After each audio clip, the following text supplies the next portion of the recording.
All right. It's now time for us to look at working capital, and this is the part three of the videos. And we are looking at receivable management. Receivable management.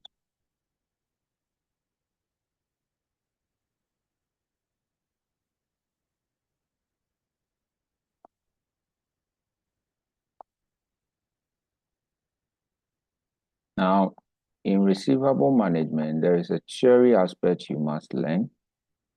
And like I always say, when it comes to the theory, you have to use the manual, take a read at it. But for now, what I need you to understand is that look at the business, and the business is selling. So they are into trading. Now, we know that receivable is a credit um, sort of thing. So you have debtors, right? So what I want you to ask yourself is that, let's say that you are a businessman and you had money. Let's say you had 10,000. That's where you started your business with 10,000 Ghana cedis. All right. Then you use this 10,000 to buy inventory. So in the part two, we learned inventory, right? So you bought inventory. Now you now sold this inventory to a customer.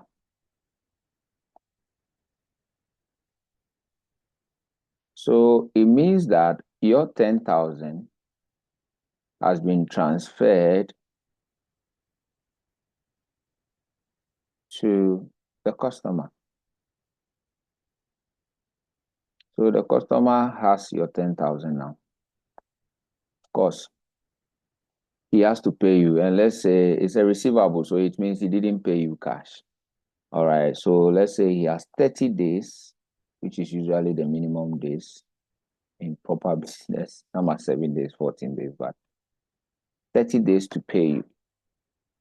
Now, within the time you did the sale, I mean, the 30 days, what will you do? How will you get money? Now, let's say you are in need of money in maybe 15 days after you did the sale. Where will you get money? So that is the major question of receivable management. There are about four ways you can do to get money. Now, like someone will say, I will go and borrow. That's another one. It's a one. That's one of them. That's the obvious one. But there are three others. Now, the three others I'll arrange for you in this way. Okay, my money is with the customer. And sometimes if you don't take care, there will be bad debt. So there's even risk of bad debt for you receiving your whole 10,000 back. There is a risk of that. So what are your options? Number one, if I want money urgently, I can go and borrow. So you go for an overdraft or a short-term loan,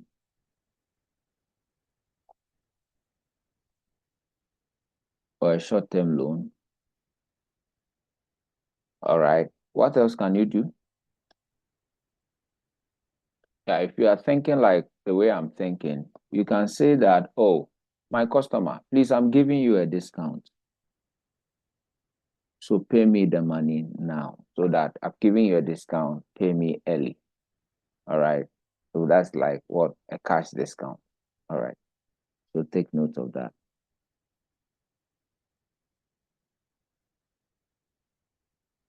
What else can you do? Well, thinking that I'm thinking there's another thing called discounting. Discounting. You will learn that. I'll explain it to you. So this is where you go to the bank and say, "Oh, I need money. Give the money to me at a fee." It's like kind of the loan thing. But this one, you go and the security is on the receivable. So the receivable, when they are paying the money, when the customer is not paying the money, you pay the money to the bank. All right. So that is another form. And I'll explain further. Another one to do is called factoring. So factoring, I think you've heard of debt collectors. You go to the factor, and the factor, you sell the debt to the factor, collect some money, and the factor will now go and collect the money from the customer. Now, with all these things that we have discussed, these four things that we have discussed, your examiner is going to ask you which is the best. So you work them, select the best, which will give you less cost, all right, or which will be of higher benefit. So you are going to analyze this thing in terms of the percentages and in terms of the cost, the net cost. So if it is percentages, you are going to select the one which will give you a lower percentage in terms of the cost. So here we are looking at the amounts, so the monies. So you will work them, how much is it going to cost you in terms of amounts, or how much it is going to cost you in terms of percentage. Because if you take a loan, for example, you are going to pay an interest percent. You are going to pay an interest percent, and you also have the amount. You can convert the percentage to an amount. The discounter, or the discount that you are going to give, you are going to also give a discount percentage, or you also express it in terms of the amount.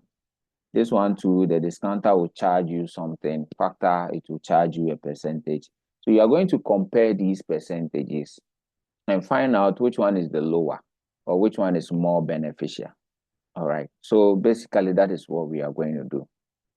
So if you go back to your manual, you will see that I've made an explanation here. The thing is that to be able to increase your profitability, so we are still looking at the trade-off between profitability and liquidity. If you want to increase profitability, you have to sell more on credit, which means your liquidity will be low, but your money will be high. Your sales will be high, but your liquidity will be low, because liquidity is cash flow and the money will be with your customers. So basically, that is what this diagram seeks to explain. All right. So now let's assume in this case, like the one you see here, Zico sells widgets, which enable him to earn profit after deducting all his taxes, his expenses, apart from interest, to be 100. So it means that he makes 10% on the sale.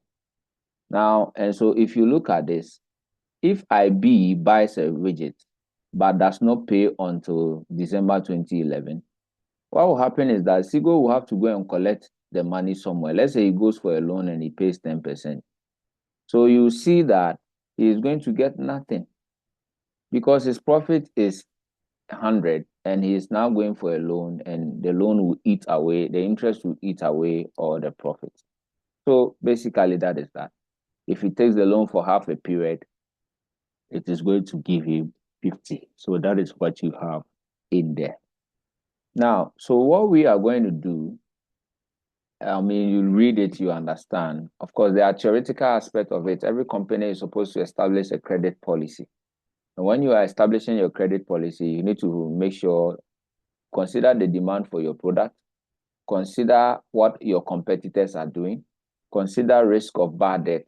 All right, that is that. And consider how much it will cost you for sourcing from fund when your monies are now transferred to your customers.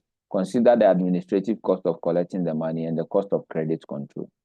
So these are the things that affect your credit policy. But a credit policy must have four basic aspects. Credit policy must assess the customer's credit worthiness, the credit limit of the customer. Also talks about improving invoicing customers promptly, all right, so that you can collect your debt, and also monitor the credit system. So if you are employed as a receivable staff, I mean officer or a manager, these are your major areas you need to work on. So get data about your customers, assess their credit worthiness, assess their credit, know the credit limit that you give them. You have to invoice them early, because debt starts from when you have served them the invoice. All right. So that is that. Then monitor the credit system. So the details of these things are discussed in the manual, which I will encourage you to get. All right. So that is that. All right. So I mean, where you can get the information from bank references, competitors, published information. In Africa, these things are very difficult because information is very expensive. Yeah, but these are the things that we need to go in there and do. Techniques for chasing your customer when their debts are overdue. Send them letters. Sometimes you have to call them, send them emails. All right. So that is that. If it's the worst case scenario, you have to take legal actions against them.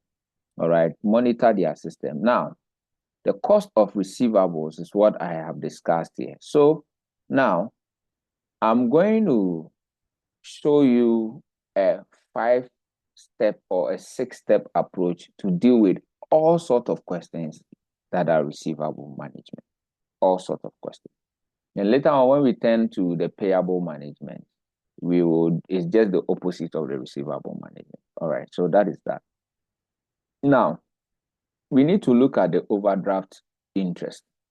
Now, the overdraft interest, what we need to do is to find the receivable amount. All right. So if you remember your ratio calculation, the one we did in the part 1 of the video, if you remember when you were doing the receivable days, what was your formula?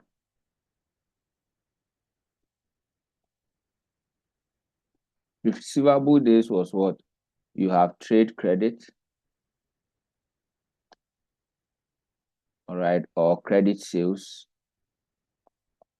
all right, or you have your receivable balance. So that is what we call. So all over what?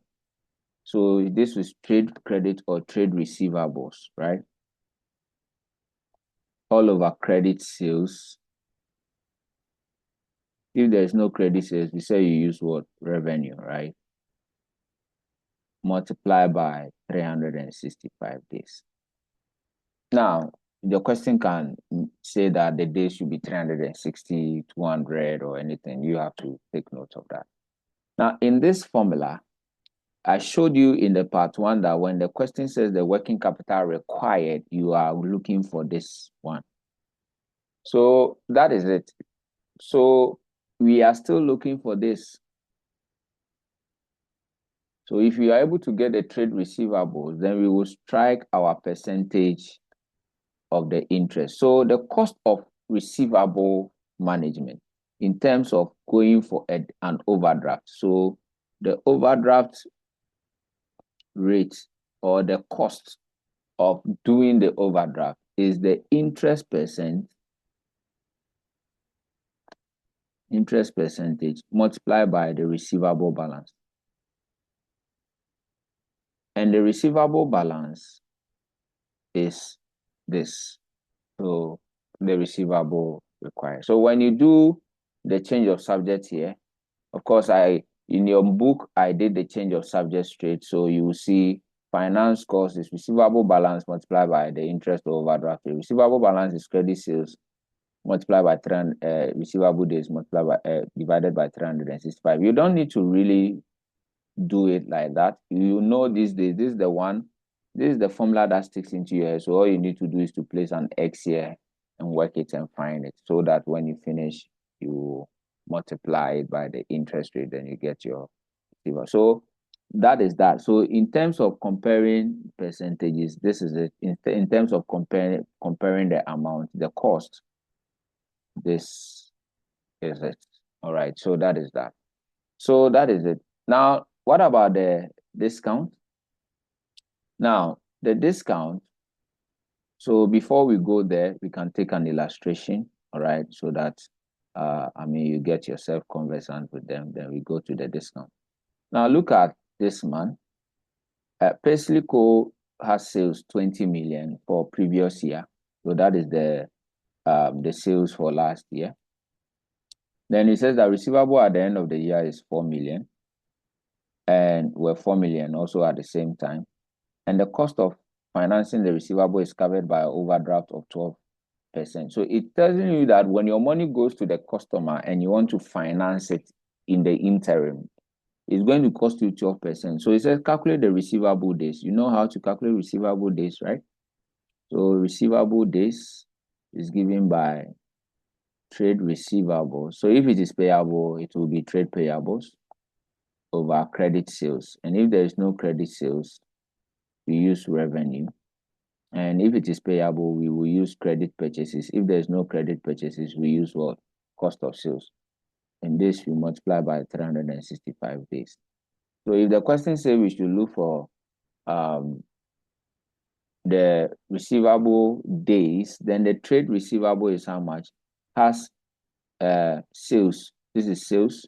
Then the receivable at the end of the year is 4 million. So we have 4 million divided by 20 million multiplied by 365 days. And that should give us 4 over 20, 365. That is 73 days. So this one means that it takes 73 days for us to collect our monies from our customers. Let's calculate the annual cost of financing the trade receivable. So that is the interest percentage, which is 12%. This annual, and we are multiplying that by the receivable amount. And the receivable amount here is 4 million. So we have 0.12 multiplied by 4 million, and that gives us 480,000, so 0.48 million. So basically, that is that. All right, so that is how you go through to understand. Now let's talk about discounts.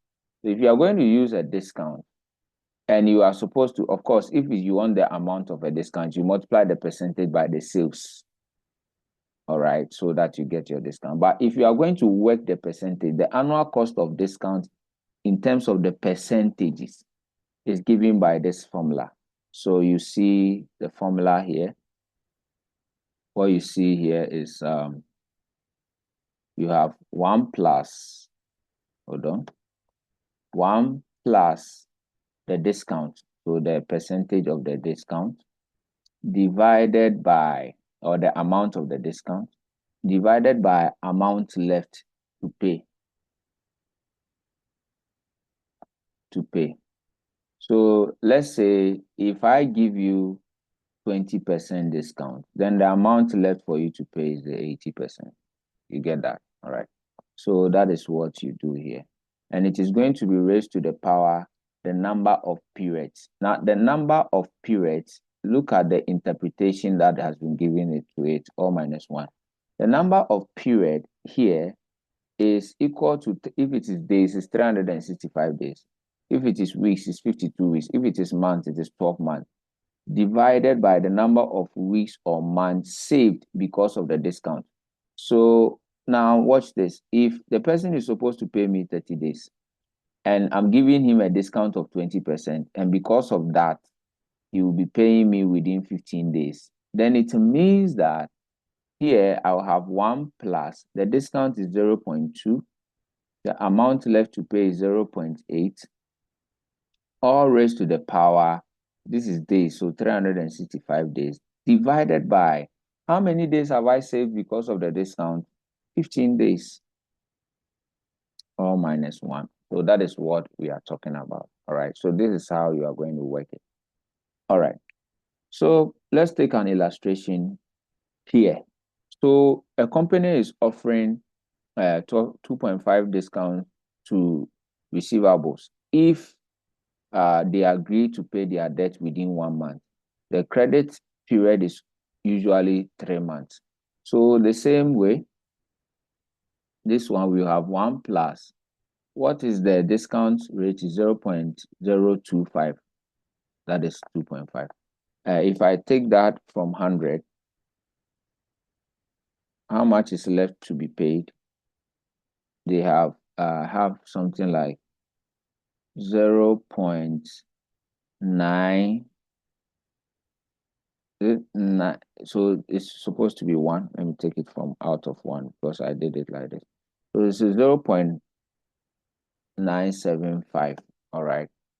All raised to the power. They gave it to us in months. Month is 12 months, right? So 12 months. How many months is being saved because of the discount? They are paying in 1 month instead of the usual 3 months. Here will be 2 or minus 1. So that is that. So this 0.025 divided by 0.975 That one alone gives me 1/39. So plus 1, then raised to the power, that is, this side is 6, right? So if you cancel it to be 6, so raised to the power 6, the answer minus 1, meaning that the cost is 16.4%, or 1%. But if I'm going to the bank, they said that the bank, it will cost us 18%. So if you are going to the bank, it is 18%. So which one would you prefer? You have to give the discount. So that is that, because that is less costly. So basically that is that. So you go through it and you have this. All right. So this is what you do. So can you take a look at this one? This one is interesting. And here, I'm going to give you the 5-step approach. So to solve every receivable question. So now, in a 5-step approach, what I'm going to do is that step 1, I'll add 1 to it and call it a 6-step approach. Step 1 is to calculate your receivable days. Receivable days. All right. You calculate the days and also the receivable balance. So receivable balance. All right. Or the working capital required. Now, when you are doing this, use the old information. Use the old information. So like the example that we did, they were 3 months. It was always 3 months. So you use that, the old information. All right. Step 2 is to calculate your overdraft. So the financing. Calculate the financing of the overdraft. Calculate the financing of the receivables. And you know that, right? So it means that if you are able to find this receivable balance, then you doing the finance cost on that will be the interest, the overdraft interest, right? Multiplied by the receivable balance that you had in your step 1. So that is what you do. Okay. So when you do this, you have the days, you also have the balance. Then you calculate the interest percentage on this balance and you have this. All right. Step 3 is to repeat this same process. Step 1 and 2. And so some can decide to break this whole 4-step that I'm going to do into 2 steps. It's easy. So, but systematically, if you are doing step 3, you are now going to calculate the new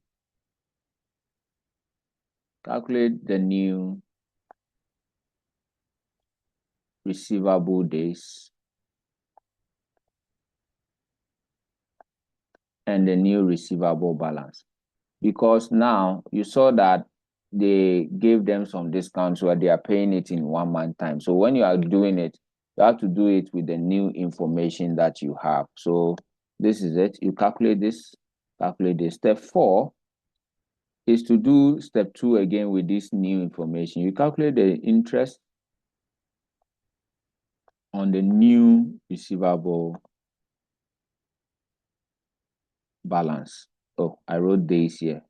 This is supposed to, one of them is supposed to be receivable balance with the new receivable balance. It's a very simple thing. All right, so you calculate this. Step 5 is to actually compare step 4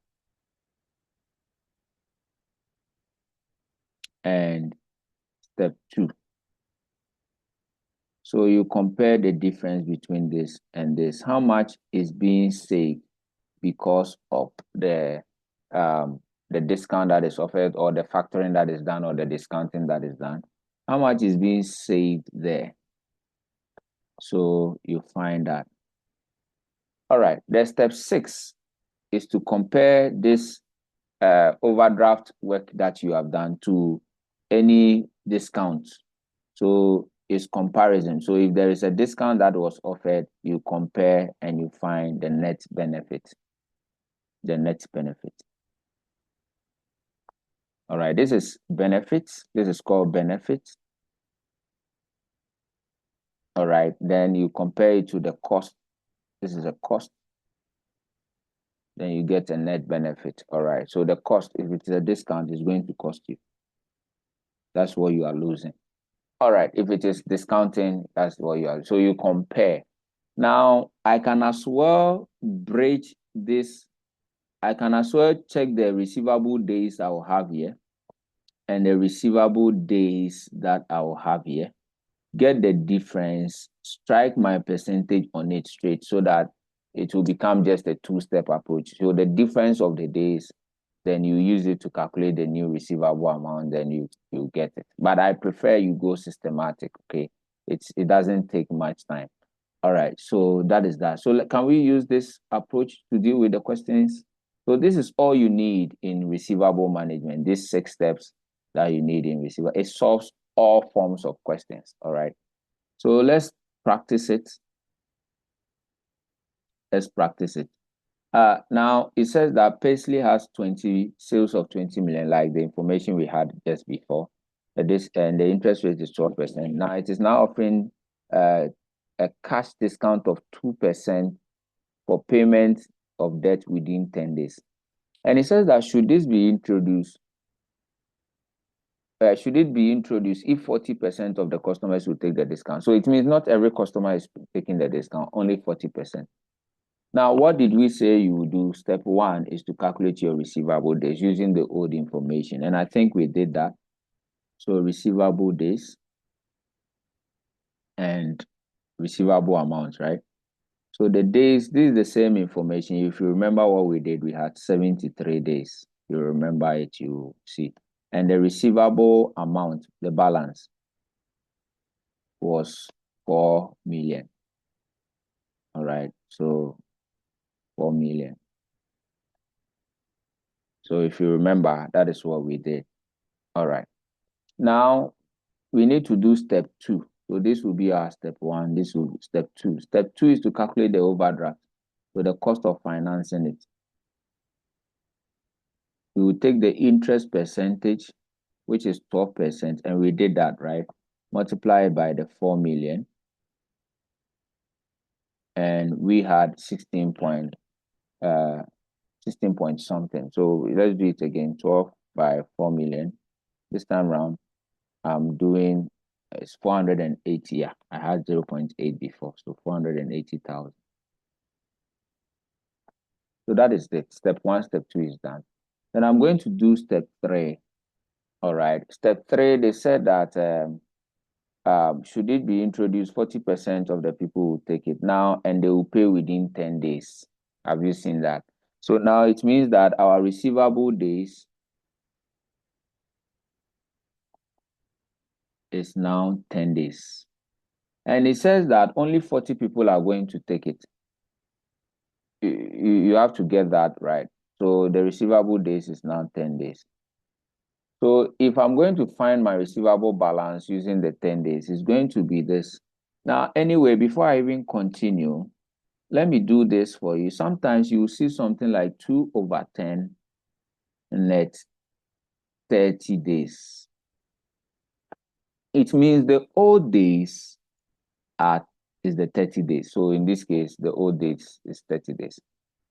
This 10 means that if you pay within 10 days, so the new days will be this 10 days, you get a discount of what? 2%. That is the meaning of this statement. It means that you have 30 days to pay, but if you're able to pay within 10 days, we'll give you a discount of 2%. So take note of that. So it means you do your old information using 30 days, then you do the new information using 10 days. So now we are told that let's find our receivable balance. You know the formula is the days is equal to the trade receivables divided by the credit sales or revenue multiplied by 365 days. So we know that 10 days it is equal to the new receivable days, receivable amount we don't know. And we all know that the balance on the trade, the revenue is 20 million. So that is that. And we are multiplying it by 365 days. They said that if we do all these things, only 40% are going to take it, which means that the remaining are still paying in the 73 days. That is that. The 60% remaining are still paying the money within the 60 days. 60% are still paying within the 73 days. So that is how we find our, of course, if they said 30, 70, you would do that. You see, if they had not given the discount, we would have repeated the same thing and we will have the same amount, 73 days, 73 days. But they gave discount. Some of them are taking it. So it changes the dynamic. So let's work this. So if we work this now, I'll have, what do we call it? So this is like 365x over 20. That's kind of the way it's going to be. So you do your change of subject. Let's see. After everything, you have to multiply the figure by what do we call it? Multiply the figure by 40%, 0.4. All right. So let's see how we are going to do this. So this is it. So this, we know that this is something like over 1. So technically, we are having 365. So it means multiply this side by 20 million, multiply this side by 20 million, right?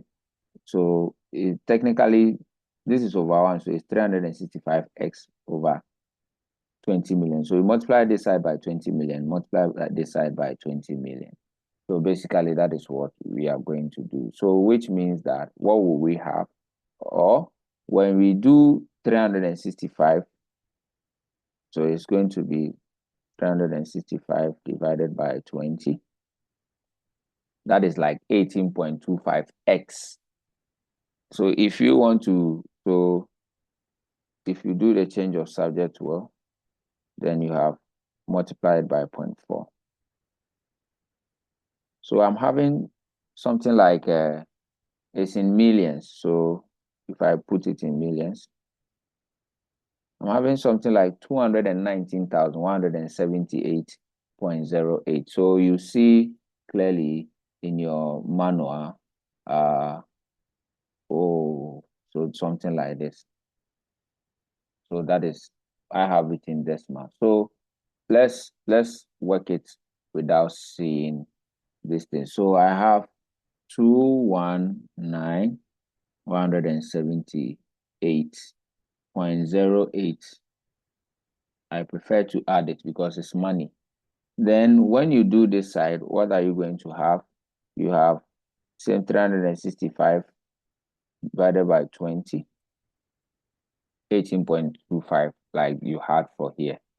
And so if you do the change of subject, it means that you are going to do 73 divided by that.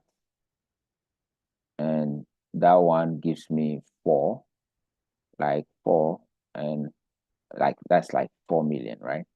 And I'm going to do, so you see that this one is the same 4 million because the information there is the same, what we did. I'm going to do 0.6 of that, 0.6, that's 60 of that. That gives me 2.4 million.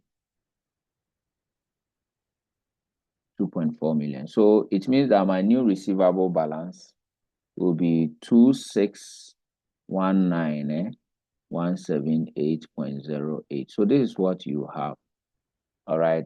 Now, we now calculate the step 4.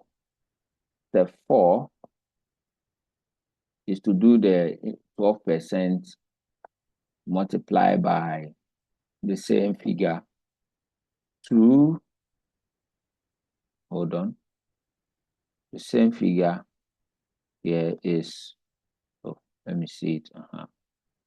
It's 2619,178.08.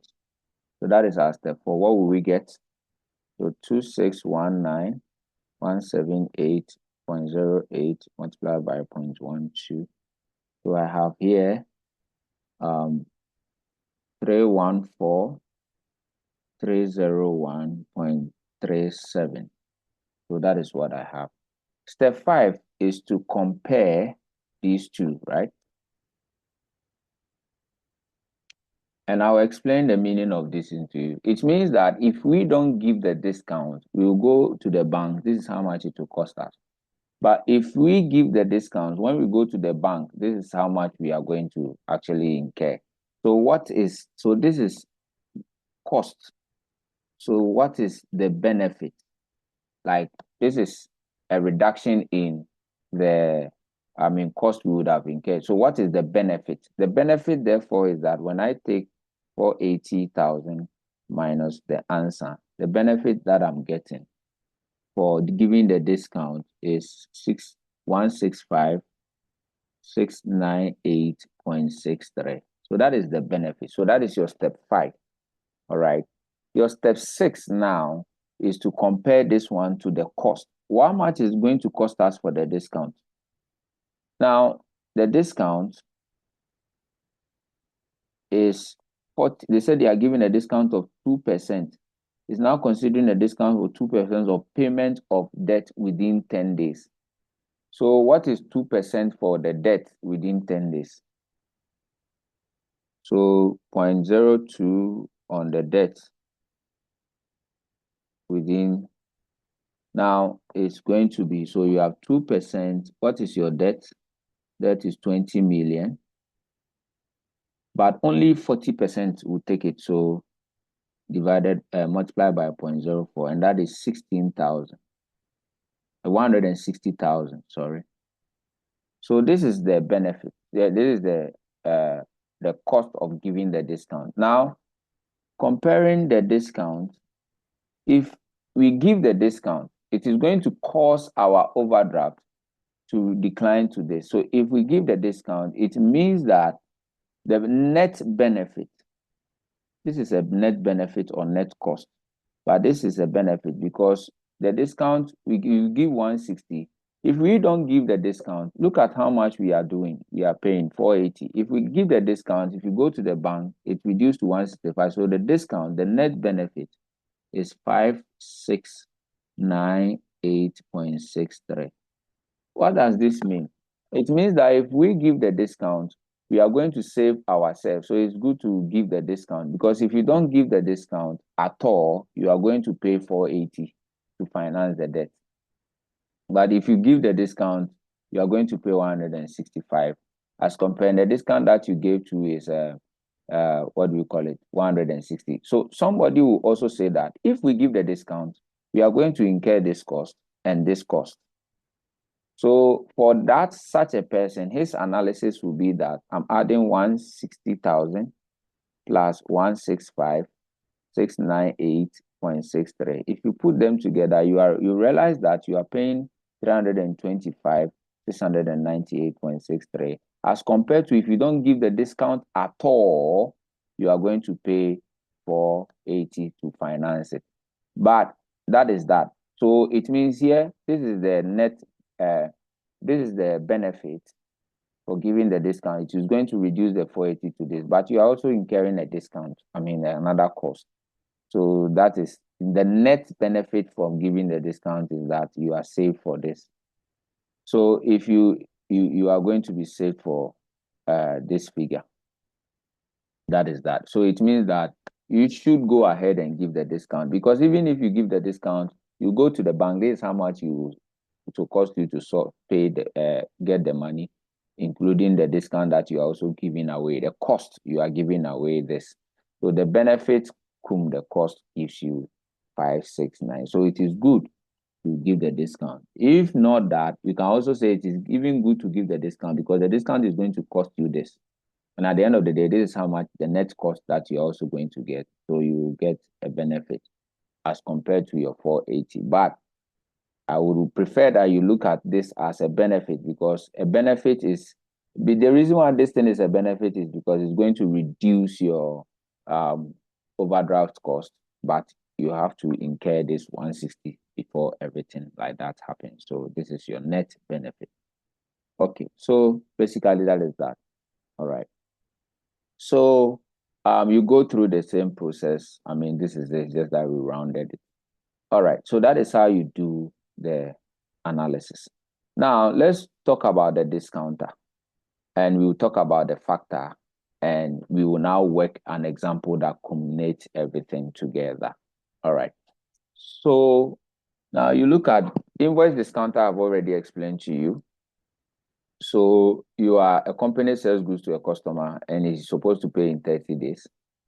Now, what the company does is that the company will go and borrow money from the bank, maybe borrowed 80%. Now, what happens is that the company will receive the payment from the customer, and all the payment from the customer must go to the bank back. All right. So sometimes in reality, the company will direct the customers to pay into an escrow account they have with the bank to cater for this uh, uh, money that they did. So that is that. So look at this illustration. You see, at the beginning of August, Basildon PLC sells goods of 300 to a regular customer, but decides that it requires payment earlier than the agreed 30 credit days that they give them. So a discounter has agreed to give 80% of the face value. So 80% of this is 240, but he's taking an interest of 9%. So the question is that how many days will the money be? Because interest per annum is per annum, and when you are calculating it, you have to consider proration of time. It says that, so this would have been 9% for 30 days. All right. But it says that the invoice were due in early September, but they were subsequently settled in mid-September, which means that the 15 days extra came on top of the mid. All right. September is 30 days, so mid is 15. So it means that they paid on 45 days, meaning that the loan, the discounter, that the loan he did with the discounter is going to be on 45 days. So you do 9%, 45 over 365. All right. So that is that. So the invoice discounter charge an extra 1%. Okay. So, so this is what you do. So you took the service 1% of the invoice value, which is 1%, 3,000. And also the finance cost 9% of the 240 that he took, but he took it for 45 days. So 365, 4 over 300. So this is how much it's going to cost. Now, when the customers pay the money, they will pay into the bank account. So the customers are going to pay the, what do you call it, the 300,000 that they did. All right. So if they pay the 300,000, you took a loan for 240. So basically, your money is left with 60,000. But even the 60,000, the charges will also be taken out and you'll be left with this. All right. So basically, that is how the discounter works. All right. Then the factor two, there are two types of factoring. We have, and this, the day I did the intervention for this, I do intervention most of the time a day, 2 days to your exam. So Tuesday evening. Yeah. Yeah, that is what I do. But this time around, I've shifted it to the Wednesday. We do it a full day. Then you go and write your exams on Thursday in the afternoon. So learn everything so that we will all group together. All right. So if you are interested after watching this video, anytime prior to your exam, you have to link up with me. I'll add you to the group. You have a, a free intervention for all financial management students. So to all my subscribers on YouTube, to all the classes where I teach, everywhere I teach, I bring you all together. Then we do that together. It's free. So all you need to do is to link up. All right. So that is that. You know the number, send me a message, all right, on WhatsApp, all right, with this same number. You'll be added to the group. Now, so that is that. So factor, there are two types. We have factoring with, we call it with recourse.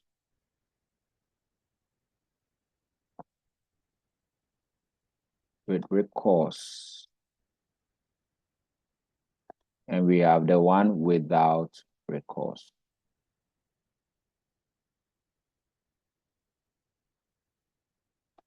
All right. What does it mean to have a factor with recourse and a factor without recourse? Like I said, the factor, you will go to the factor, you sell the debt, you sell the receivable. Then the factor goes to collect the debt.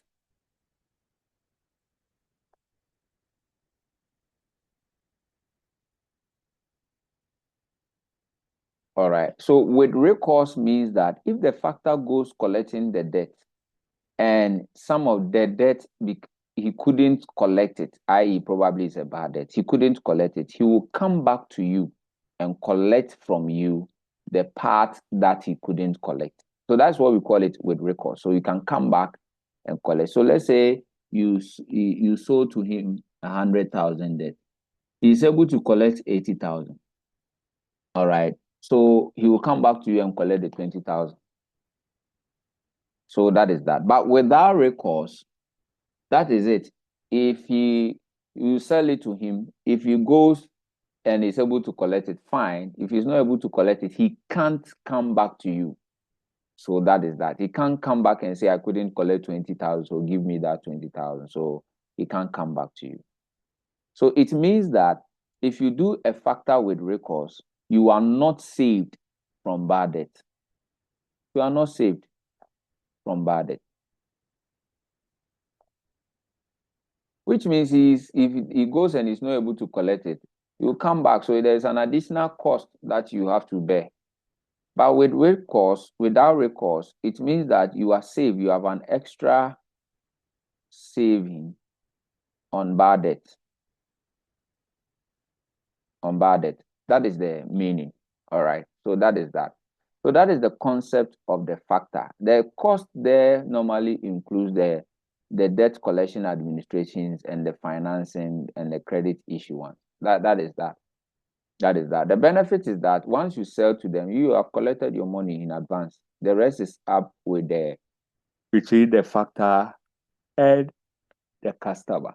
All right. So we just have to put all these things. So I've shown you the discounter, I've shown you the factor, I've shown you the discount, I've shown you the overdraft.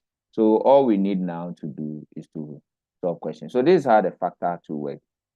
Company sells goods to a customer payable in 30 days, but the company sells the debt to the factor. All right. Now the customer pays the money to the factor. That is it. The factor pays the customer, pays the company less an administrative fee. In fact, they take the money as early as possible before they even start going. All right. So basically, that is that. So that is factoring. So now the advantages and disadvantages I've told you. It is examined. So get the book. It will help you. All right. So let's look at this illustration. So now the time that is left for us is all going to be about solving questions. All right. So he said that Eden is a medium-sized company. Recently, its sales has begun to rise rapidly due to economic recovery. He says that its sales is 60 million per annum. Average receivables are 3 million, representing 75 days. You can work it yourself, but it has been given to you. One way of speeding the collection is to use a factor. Determine the relative cost and benefit of using a factor under this scenario. So scenario one is that the factor will operate a service-only basis, administrative and collecting the payment from Eden's customers. This is expected to generate administrative savings, so benefit of 100. And it says that the factor has undertaken to pay the outstanding debt in 45 days. So how many days was it before? 75. Now, 45. So you see step one, step two, you can get it out, regardless of whether the customers have actually paid or not. All right. So the factor will make a service charge of 1.75 of Eden's revenue. Eden can borrow at an interest rate of 8%. So you have all the information. So can we do our steps? Step one is to calculate the receivable days. So it looks as if that one has been given already.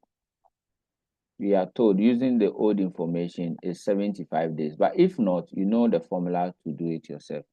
But what about the balance? The receivable balance, do you know it? So if you know the days, and they said that the average receivable is 3.3 million. So that one too is given. But you can work it yourself if you want to, go ahead and work it. So you can decide to do any of such. So our step 2 will be the interest percentage, which is 8%, right? Multiply by the 3.3 million. So if we do 0.08 by 3.08 0.08 by 3 million, I have here 264,000. So step 3 is to repeat the process. Now the new receivable days is what? They said that you pay within 45 days according to the question. If they are going to go by this 45 days, right? Where is it? Yes, 45 days. Now what will be the new receivable balance? So we have to get it. 45 days is equal to X over the sales is how much? 16 million multiplied by 365 days. So what are we going to get? So it's like 365 over 16 million, 32 point something. So 45 days divided by the answer. All right, and it should be in millions. So I have 197.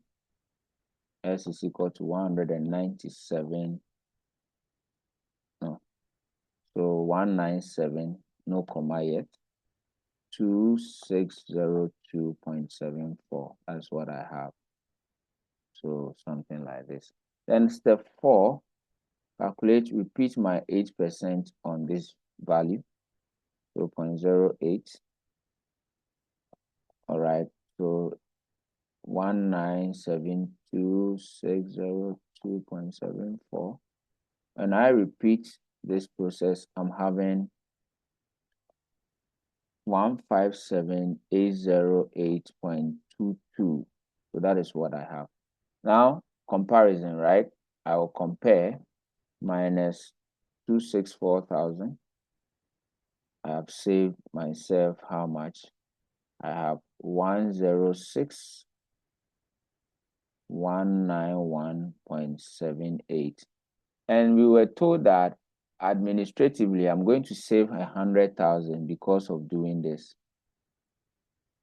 So meaning my total benefit is 206,191.78. This is the total benefit. But how much is it going to cost me for using a factor? The cost.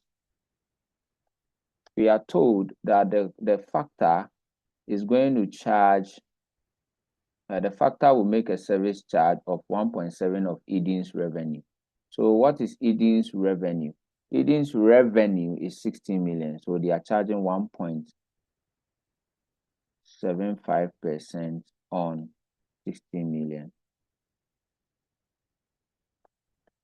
So 16 million, 0.0175. That gives me 280,000. 280,000. So you see, this one, what will you say about that? If you use the factor, it is going to cost you this. And because you use the factor, it reduced your figure here, all right, to this. And you also save this. So you will have to conclude, is it a good thing to use the factor or it's not a good thing to use the factor? So you will do the net benefit, You realize that this one is really not a net benefit, like the way we did 169 for the same thing, and we compared it to the discount, and we had this. This one is going to rather be a negative concept. You see clearly, because you have 206, 191, 0.78 minus 280,000, which means this one is going to cost you an extra 73,808.22. So it is not worthwhile doing it. Not worthwhile doing it. As a matter of fact, if we don't do the factor at all, when we source it from the bank, this is how much it's going to get us. If we do the factor, I mean, though we are spending this, there is also an extra expenditure. So you see that is way above. So you see this is the comparison. So you realize that if you compare the benefits, the total benefit, this is what we call benefits, against the cost, you realize that it's not matching. The benefit is lower than the cost. So therefore, we won't do the factor. Not good to do the factor. Like I was saying, the shortcut you can derive if you think you are well capable of that is that the thing used to be 75 days and it is now 45 days. So it means the extra days saved is 30 days. So we could also say 30 days is equal to X over 16 million multiplied by 365. So when you do this, so you have, it will be 365x divided by 16.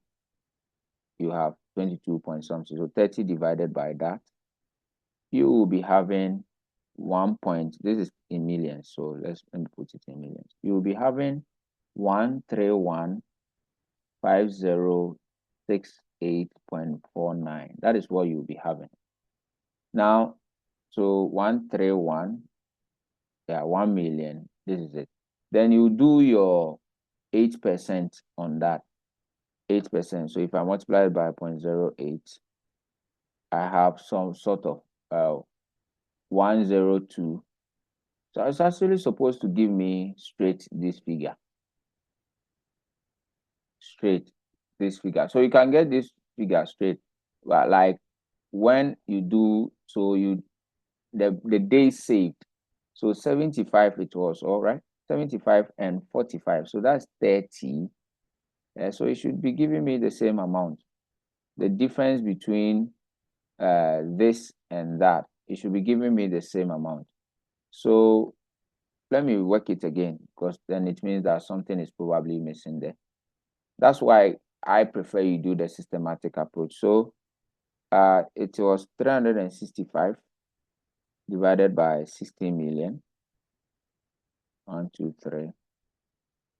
All right. Then you have 30 days dividing that. Yeah, it's 135,5068.49 something. Then I'm doing 0.08 on it because that's the cost. Yeah, it's 510. So I think, yeah, it's closer because I had 106. Maybe one could attribute it to approximation. Sometimes you get the figure straight, but I prefer you do the systematic approach, all right? Because I'm sure even in the solution, I did it straight away. So you saw this, yeah. This is it. This is exactly what I'm having. Yeah. So you could do that as well. The difference is coming because of approximation. So you do the reduction, that is a straightforward, like you use the 30 days, you find the figure, then you multiply. You could also, I think figures were approximated. Even this one, after getting this, I say, oh, approximate it to this, then add it to this. So, I mean, that in that case, your figures will change small. So does it mean,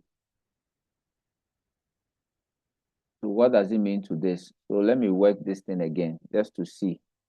We have 365 and 16 million, right? So 45 divided by answer.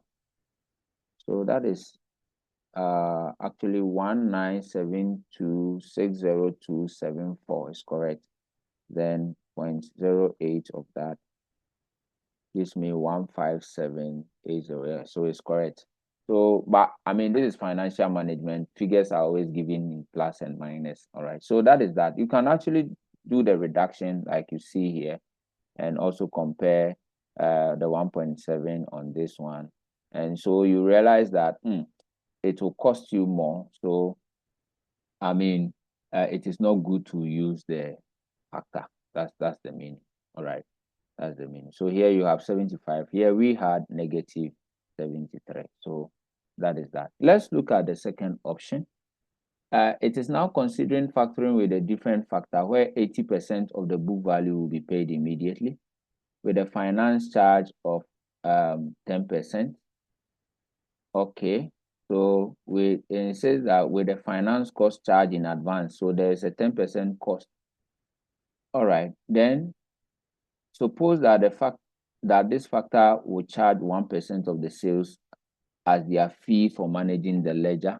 And again, you are going to save 100,000 as before, but the outstanding balance will be paid after 75 days.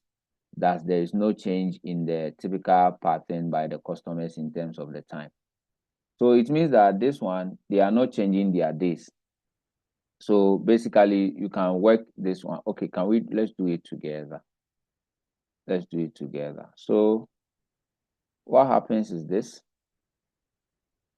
So, I mean, we've done the first part, so I'm not going to repeat it. We've done this part, step 1 and step 2, where we know that it's 264,000. But they said that in this second illustration, it is now considering factoring arrangement with different factor, where 80% of the book value of the invoices will be paid immediately, and the cost is 10%. 80% of the book value, I mean, in terms of your receivable balance, will be paid. So it means that only 20% is the figure that you will source from the bank. So take note of that. So let's do it. So if this time round, we are going to still, they are paying within 75 days. And so far as they are using 75 days, here is X and this is 16. I think we have the answer already, but we should still do it. But only 20% are going to do this.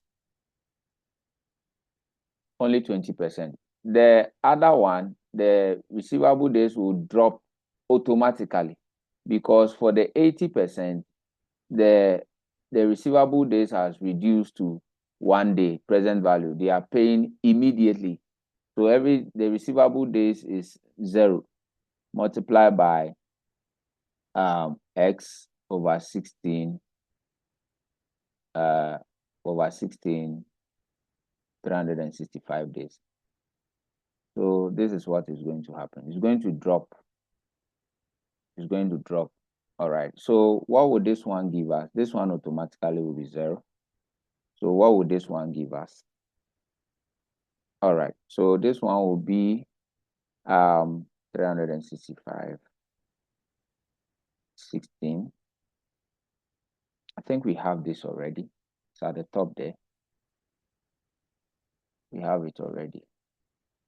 It's 3.3. And we will do 20% of the 3.3. But let's just confirm it. So 75 divided by this. Exactly 3.3 million. So I'm doing it's actually 3.28. So they rounded it. And that is where I think the difference comes from. So the 3.3 we had already. We are doing only 20% of them because that is the only balance. And that is 660. So here will be 660. So step 4 will be 8% of 660. So basically that is that.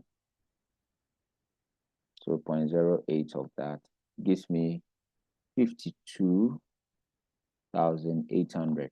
Now, if I compare the 52,800, before it was 264, right? Step 2 before, yeah, 264. So if I now compare how much is being saved, so minus 264,000, I have 211,200. And they said that the administrative savings will be the same. So it means that the benefit is 311,200. Now let's compare it to the costs. the cost. The cost they are going to bear is that first, the person is going to charge 10%. It says that the finance cost, it says that now it is considering a factoring where 80% of the book value of invoices are paid. So what is the book value, the invoice? I mean, this is it. So they did a sale of 60 million. So that is the invoice they are invoicing them. So if they took 80% of the money, like it's going to be 10% calculated on 80% on 3.3 million. So that's the receivable balance they are trying to source. I mean, where is that statement? The second factor, where are you? All right, this is 80% of the book value of the invoice. The book value is your balance sheet value. All right, receivable. So that is the first cost. Apart from that, they said that they are doing 1% charge on the sales ledger. Okay, so there's another 1% they are charging on their sales ledger. That so let's work the two of them. 0.8 by 0.08. Oh, sorry, 0.8 by 0.1 by 3.3. So they are first taking 264 out of this. That's like the figure we had at the top before. Then they are also doing 1% of this, 1% of 60 million. That's 160M. That's also 160,000. So together is 424. Yeah. So this one too is higher. So it means that the factoring thing is not good at all because the net benefits and the cost, there's a net cost to be incurred. So the factoring is not good at all. So that is it. So that will be your conclusion. All right. You can calculate the net loss by doing the 311 and the 424. All right. So that is that. So this is where we went to 424. And it looks as if there's a net cost rather than a net benefit. So the firm should not actually go in there. All right. So now we are done, but there are some questions you can try. I'm going to go through with you on this Oscar. And I think there are other past questions. See, that's why you need this manual, right? Past questions, go through there. Follow the procedure. All right. Just follow the procedure we use. Maybe another video will come, but maybe it will not be ready when you are ready. But with my classes, we do the extra workings. All right. But so that's why with my classes, we work all the questions. But with this video, it has to be short. And so we cannot, we do a 3-hour class. This is maximum an 1 hour, 30 minutes video. And so it will be cut short. So why don't you join our classes since you are enjoying the video so that you can have more of it, all right, and benefit from these things, all right. But you can as well apply these principles you are learning to all the questions, all right. That is that. This one says that Oscar is designing a product, his revenue. So let's list out the things. Oscar's revenue is 28 million. And it says that, and all sales are, so the credit days are 30 days.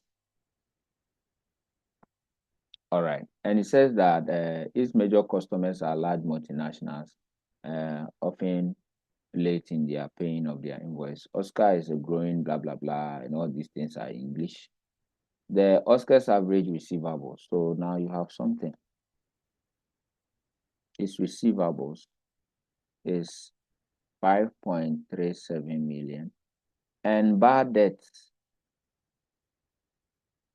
on credit sales is 2% on credit sales. We don't have the credit sales. The credit sales is here. It says all the sales they are on multinational. So it looks as if all the sales are on credit sales. So it means there is 2% of 2.8 million are it says that 2% on credit sales. That's the bad debt. So 28, 0.2 of that, 0.02. So it means bad debt is like 56,000. So 0.56 million, 560,000. So that is the bad debt element of it, right? All right. So what else did they say? Partly as a result of poor credit control. So because of this part, you may be asked how to handle credit system. So you use the theory to answer that. But there are options in terms of managing it. They have given us option one. Option one, we are told that they will use a factor, the sales accounting and the receivable collection on full recourse basis. So this is recourse, meaning that they can come back if the bad debt, they can come back and collect it. Meaning that if we do everything, the bad debt is a cost, additional cost. You can factor it. All right. And they said that the factor will charge 0.5 on the credit sales per year. Oscar estimates that this will result in saving 30,000 per year in the administrative cost. So like the one we did, there was extra saving of 100. This one is 30. Under this agreement, the average receivable collection days will be 30. So before it was 30, now it is 30 again. All right. So, and we have this time around, they are collecting 1.5 sales per annum. Administrative collection and everything will be the same as option one, which means the 30,000 is still the salvaged amount. And this one, Oscar will be required to accept in advance 80% of the credit sales, 80% of credit sales. So when the invoice are raised at an interest of 9%.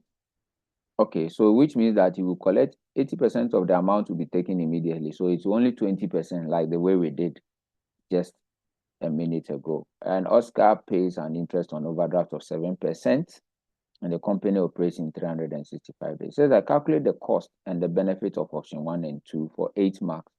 So we are going to do that. And it says that discuss other than reason to cost why Oscar may benefit from the service offered by a factor. That is the advantages of a factor. I'm not going to dwell there.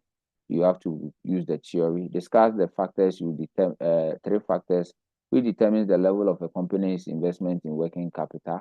This one too is theory, like we've discussed. Get the notes, you will be fine.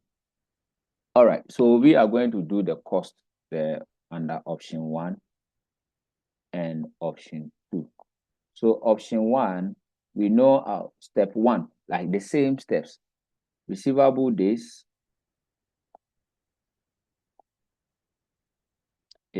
we know is 30. Receivable balance, if we were not given, we will use the days to calculate it. Receivable balance is 5.37 million. So it means the interest financing this thing will be, the interest we are told is 7% on 5.37 million. So 0.07 by 5.37 million. And that is 0.038. So let me expand the figures. So multiply by 1 million. So it means I have 375,900. So that is what I have. I'm going to repeat this thing for step 3 and 4. So our new receivable days is still 30 days. Option 1, it didn't change. But we are told that, so where is it? It's still 30 days. The receivable days is under this is still 30 days. So we are going to work the thing again. So we have 30 days is equal to X over, what is the revenue? Revenue, I guess, was 28 million, right? Yeah, 28 million. I'm sure we will still get the 5.37. 28 million by 365 days. It's the same thing because they didn't change it. So it means 365 divided by 28, then 30 divided by that. Yeah, so if I multiply it by millions, I have 2, 3, interestingly. 2, 3. So per what we have here, then what was the days before? I think it was 30 days. It was 30 days before, but they had a 7. Yeah, so that is it.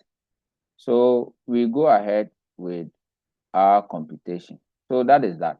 So it changed now. The figure that I'm having now is actually is 2301 369.86. All right, so that is that. That is what I have. All right, so which means that I can now calculate my 7% again. So interestingly, it means that the information sometimes so you have to stick to your process. You can't assume. So the 7% on this. So like I said, somebody may decide to cut short this and say the days are 0. And so do 0 and or you take this figure and you take it away from 2.8 that was there before, then you strike your 7%. But basically it's the same thing. So if you take this figure, you take it away from this, the earlier one, they had 2.8, right? The sales figure, then you strike your percent, but follow the process. So 2301,369.86. All right, so let's do this multiply by 0.07. So what I'm having here is 16,105,1095.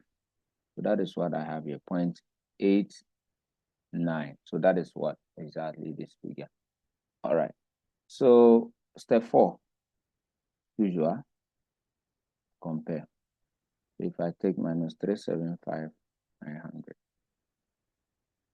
so I have 214,804.11. Yeah. So that is what I have. So basically, this is that. So this is they said I should calculate the benefit. So this is the benefit. So what is the cost? The costs, they say, how much is the guy charging? Of course, they will save 30,000. So you have to add that. So this one is 244,804.11. The argument you can make is that because this is a recourse, full recourse, it means that if the bad debt of 2%, they can come back and collect it. That was like 560, eh? Yes, they can come back and collect the bad debt. They can come back and collect the bad debt. But so the factor is meant to save the bad debt. So this one, they are basically saying that if you do the factor, the option 1, by doing the factor will charge 0.5. But you see, when he goes and he doesn't get that bad debt part, he will come back for the bad debt because it is with full recourse. So a caveat must be given to the bad debt aspect that he can come back and collect the bad debt. But in the without recourse, it means the bad debt is an additional saving. This one, the bad debt is an additional cost that he can bear. So the cost that you have here, the cost that you see, if you assume that the bad debt will happen, then it is an extra cost because they will come back for it. All right. So you have to do 0.5% of the sales. How much is the sales? 28 million, right? Okay, so that is that. Charge on this. So how much would that be? 0.05 by 28 million. That is 1.4. Yeah, 1.4.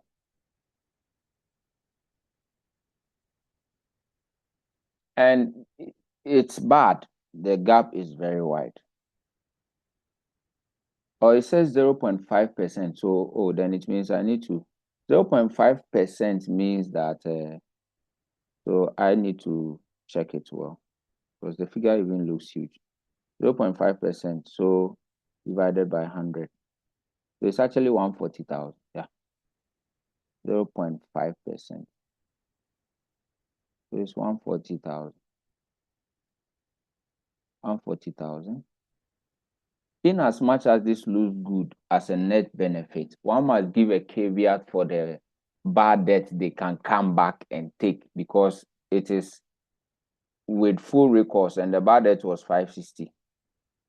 So if the bad debt happen, it means this side is going to be like 600, 700, right?